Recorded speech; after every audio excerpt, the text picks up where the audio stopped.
হা মিম, দুটো অক্ষর, ঠিক কিনা?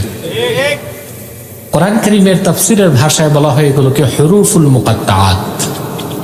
হুরুফুল মুকাত্তাআত প্রায় ২৭টি সূরার শুরুতে আল্লাহ তাআলা এইরকম খণ্ডিত অক্ষর রেখেছেন। ইয়াসিন, তাহা, আলিফ লাম মিম, আলিফ লাম রা। এখানে বললেন হা মিম। সুবহানাল্লাহ। হুরুফুল মুকাত্তাআত গুলোর ব্যাপারে প্রায় মুফাসসিরগণ ব্যাখ্যা করেছেন, কিন্তু চূড়ান্ত কথা বলেছেন আল্লাহু আ'লামু বিমুরাদিহি বিযালিক, অর্থাৎ এগুলোর অর্থ আল্লাহ তাআলাই ভালো জানেন। বেশক আল্লাহ তাআলা জানেন, তাতে তো কোনো সন্দেহ নাই। তবে আমি বলে থাকি আল্লাহ রাসূল সাল্লাল্লাহু আলাইহি ওয়াসাল্লাম জানতেন। প্রশ্ন হলো কেন? যদি বলি যে না রাসূলুল্লাহ জানতেন না, তাহলে তো বলতে হবে অনর্থক নাজিল হয়েছে। ঠিকটাও ঠিক মতো বললেন না। কোরআন শরীফে অনর্থক কোনো কিছু আল্লাহ নাজিল করেন নাই, করছেন? তাহলে আল্লাহ তো অবশ্যই জানেন, আল্লাহ তার রাসূলকেও জানিয়েছেন। সুবহানাল্লাহ। আসেন দলিল নেন কোরআন থেকে। আল্লাহ রাব্বুল আলামিন বলেন লা তুহাররিক বিহি লিসানাকা লিতা'জালা বিহি ইন্না আলাইনা জামআহু ওয়া কুরআনা। আল্লাহ রাব্বুল আলামিন বলেন মুহাম্মদ সাল্লাল্লাহু আলাইহি ওয়াসাল্লাম, কোরআনকে আত্মস্থ করার জন্য, মুখস্থ করার জন্য আপনার জিহ্বা মোবারক দ্রুত সঞ্চালন করবেন না, তার কোনো দরকার নাই।